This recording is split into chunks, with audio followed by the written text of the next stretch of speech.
Blog Talk Radio.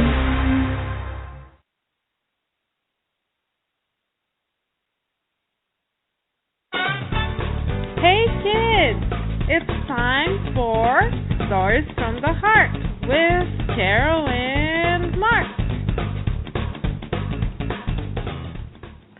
Hello dear friends, welcome to Kardec Radio for Kids.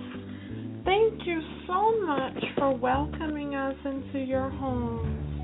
Please feel free to invite your friends, your sister, your brother, your mommy, your daddy, everyone around you to join us. This is our new program called Stories from the Heart. I am Carol. And I'm Mark. We are here to share our absolute favorite stories with you that will make your heart smile.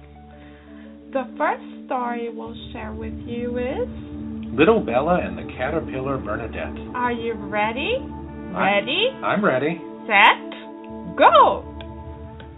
From the time she was born, Isabella had always been an active, inquisitive, and happy girl who wanted to learn about everything. Her parents, Bernard and Beth, were proud of their little jewel and never tired of telling all their friends, "That girl came tailor-made." Her grandparents never tired of showering her with affection and gifts. She lived in a pretty house surrounded by a large yard. What caught everyone's attention most was the mulberry tree, which was so luxuriant that it thrilled everyone with its bright green leaves. Isabella was growing up and her name changed. Now her family called her Little Bella. As she grew older, so did her curiosity. Every now and then she was seen talking to the birds and the little wild creatures that came from the nearby forest to the beautiful yard. They were attracted by the sweet mulberries ripening in the summer. The little girl with the shiny eyes and curly brown hair was especially fond of the hummingbirds. Many of them came to the mulberry tree, and when they hovered in the air, the whole yard became a multicolored feast. Curious as usual, little Bella asked her grandpa Bellarmino one day, Grandpa, how I wish I could fly and hover in the air like a hummingbird. Her grandpa smiled and said lovingly, "Little Bella, I don't know how to make you hover in the air, but I can give you wings by building you a swing." The girl's eyes lit up with joy. Oh, wow, Grandpa, will I really be able to fly? "It won't be far, but you'll fly all right." Using a board, some rope, and a saw, it took Bellarmino just a few minutes to build a swing so that little Bella could fly. The girl's happy squeals were so loud that her parents and her grandma Bernadette came rushing to see what was going on. Everyone was as thrilled as little Bella was. After testing to see if the swing's rope was tied firmly enough to a branch on the mulberry tree, Grandpa Bellarmino picked his granddaughter up, carefully placed her on the swing, and pushed her for her first flight. Little Bella swung back and forth, up and down, squealing happily. However, her parents and grandparents hadn't thought about the fact that they'd have to take turns pushing the swing. She wore them out playing on it. Even the birds, though, got used to the little girl's presence and her joyful cries. Time went by, and little Bella, now 7, found out what sadness was. Her dear Grandpa Bellarmino got sick and died a few days later. The once inquisitive and happy girl now cried because she couldn't understand what had happened. Feeling really sad, she asked her mother, Mommy, why did Grandpa die? What does death mean? Shaken by her father's death, Beth replied, It means your Grandpa has gone to heaven. To heaven? To do what? Did God call him there? do we have to leave people like that? Now, how am I going to fly? Don't be sad, my dear. Your grandpa is resting. I didn't know that someone has to die in order to rest. Not knowing what to say, Beth hugged her and cried. The girl wasn't satisfied and asked her dad and grandma about it. At school, she asked her teacher and little classmates, but no one knew what to say. Every afternoon when she got back home from school, she'd go to her swing, remembering. One night, little Bella missed her grandpa so much that she started to cry. Feeling very sad, she fell asleep and started to dream. She dreamt that she was walking in a beautiful orchard full of mulberry trees. Suddenly, she heard a voice. Hey, little girl, don't be sad. Wiping her tears, little Bella stopped and the voice repeated. Hey, little girl, don't be sad. Who's there? She didn't know where the friendly voice was coming from. She looked all around, but nothing. I'm here in the mulberry tree. She looked all around again, but couldn't see anyone. I'm here. Here where? Right here on this leaf. Leaf? Yeah, take a close look at the branch on the right. Curious and a bit scared, the girl approached the branch. But you're a caterpillar. Nice to meet you. They call me Bernadette. A talking caterpillar? Yep, and I'm very proud of it. A caterpillar? Well, if only my grandpa Bellarmino was here. She lamented. That's not all, said the caterpillar with an air of great importance. I'm also known as a silkworm, and right now I'm undergoing one of my life phases. Little Bella smiled and asked, Life phases? Yes, my girl. I changed in appearance. Didn't you know that? I used to be a lot smaller and was called Bernice. No, I didn't know that. You sure are weird, Bernadette or Bernice or whoever. Everyone is in the phase they deserve, right? said the little caterpillar. Why were you crying? I was snoozing on my smooth little leaves, and your sobbing woke me up. I miss my grandpa. And where's your grandpa? He died, stated little Bella, looking down. Oh, I see. And that's why you're sad? Yeah, they told me he went to heaven to rest. Oh, people are so strange, stated Bernadette, a bit irked. Why do you say that? The girl asked curiously. Don't tell me you didn't know that nothing in nature dies. No, I didn't know that. Bernice? It's not Bernice, it's Bernadette. Everything in nature gets transformed. Look at me.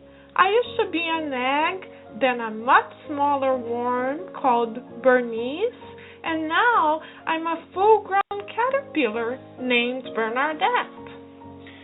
Little Bella's new friend had awakened such curiosity in her that she asked right away, Bernice, explain this to me. You've been more than one?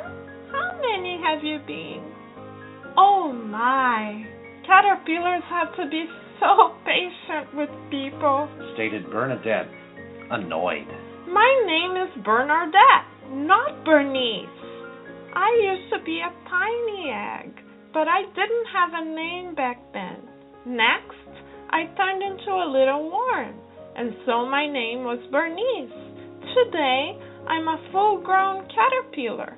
I've changed my name and the way I look, but inside, I've always been the same. Get it? I think I'm starting to.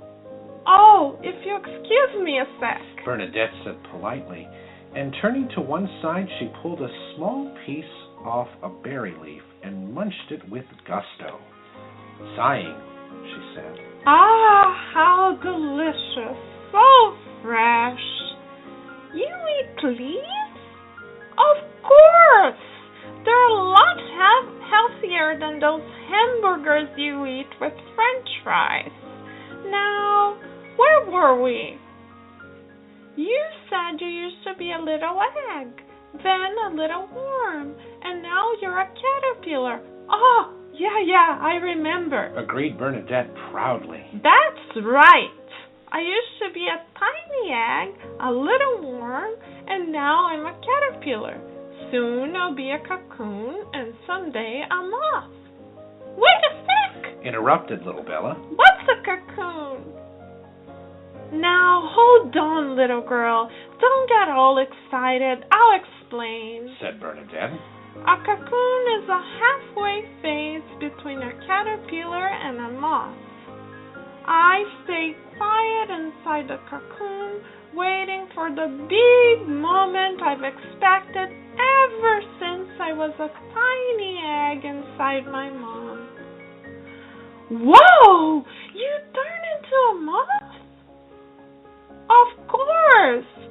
But don't you think it'll be easy? Will you be able to fly, Bernice? Bernadette, get it? Bernadette.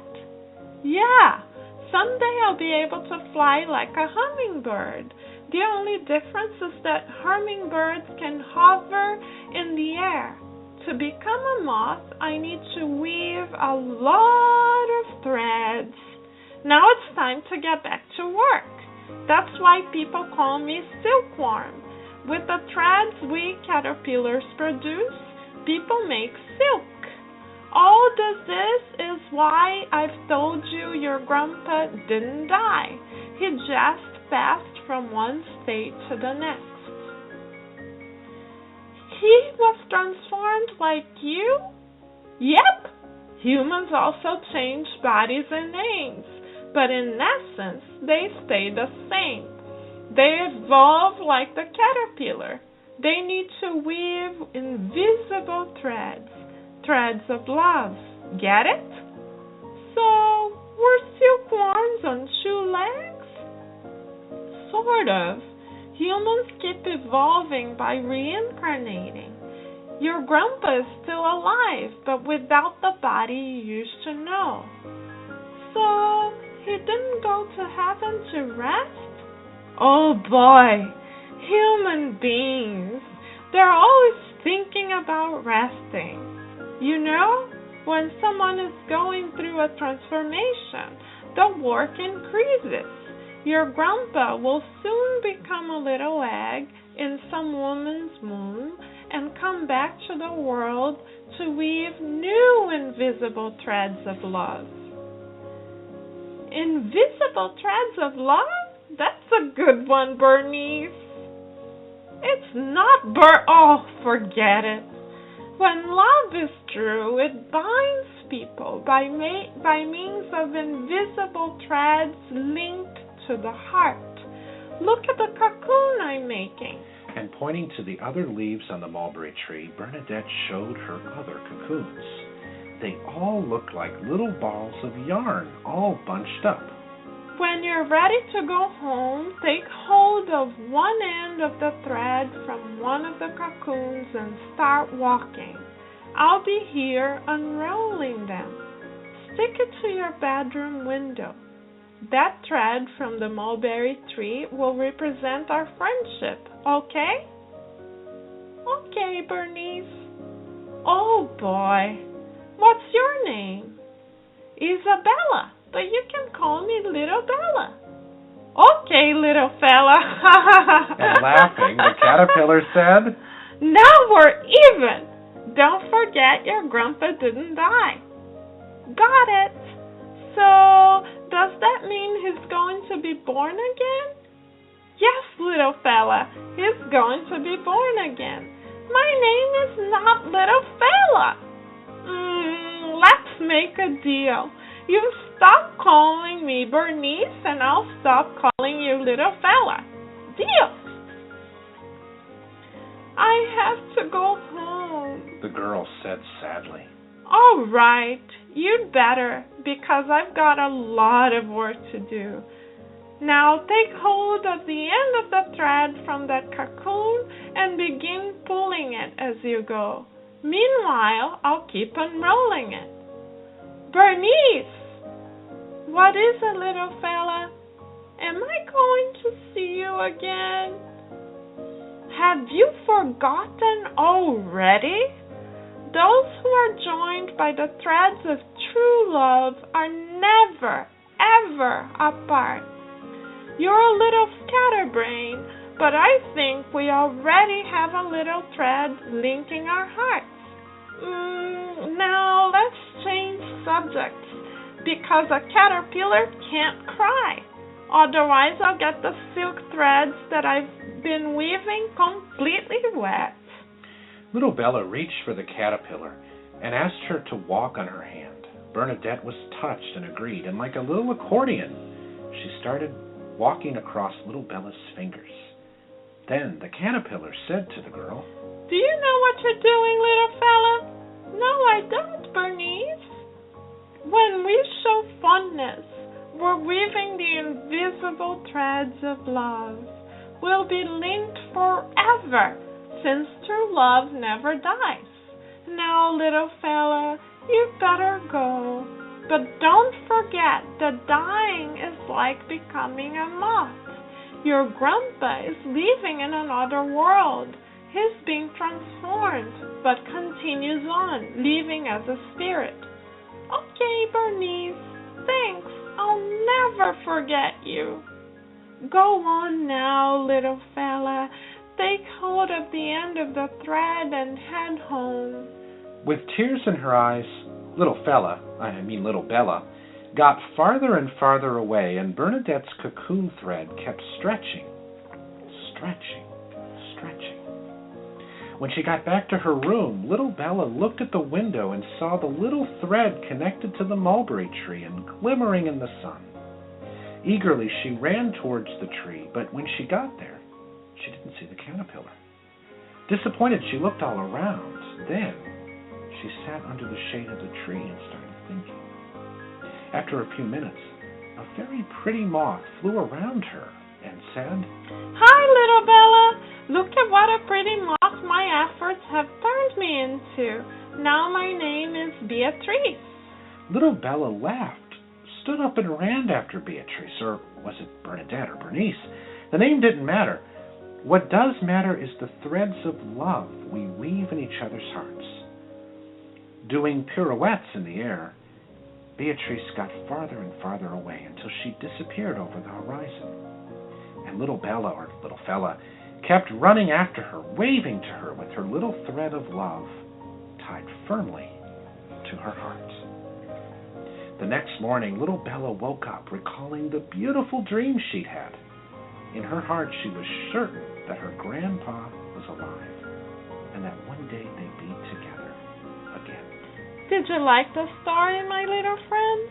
Isn't it beautiful to know that the people we love are always alive?